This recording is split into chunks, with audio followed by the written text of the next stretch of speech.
If you're interested in winter sowing, whether because you want to get a jump start on your garden or you just don't have room for lights and to start a whole bunch of plants inside, save up your milk jugs or juice containers or pop bottles. Pop bottles are a little small, but you make holes in the bottom, make sure your container's clean, take some boiling hot water, pour it on your potting soil and get it wet.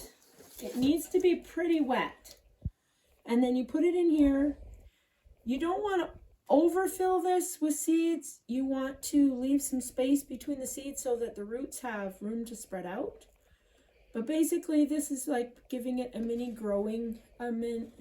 greenhouse.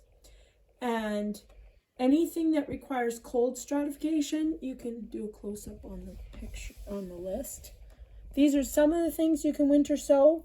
Some things like the lavender and the milkweed, you can leave them outside for 2 months and then bring inside and start them, or you can leave them out there and just wait until they start when it warms up in spring.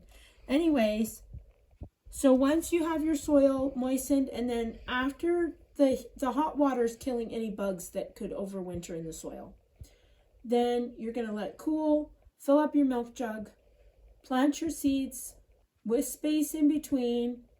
Don't plant them very deep, just a little bit in the soil. Then cover them up, and then you close the lid, you tape this. If it's going to be really, really cold, go ahead and leave your caps on. And then once it starts to warm up, take your cap off because you don't want this to overheat. That'll cook your seeds. And then you need to label it and then put it in. Label it in a couple different places. Yeah, just label in case it one wipes away. In a couple different places because sometimes they have rubbed off on me.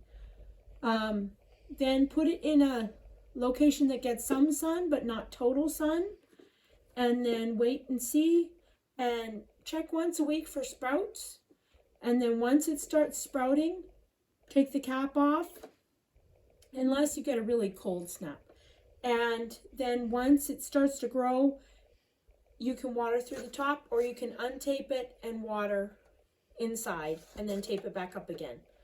And then what I do is, as soon as the end of May rolls around and the garden is all getting planted, I just transplant into the garden.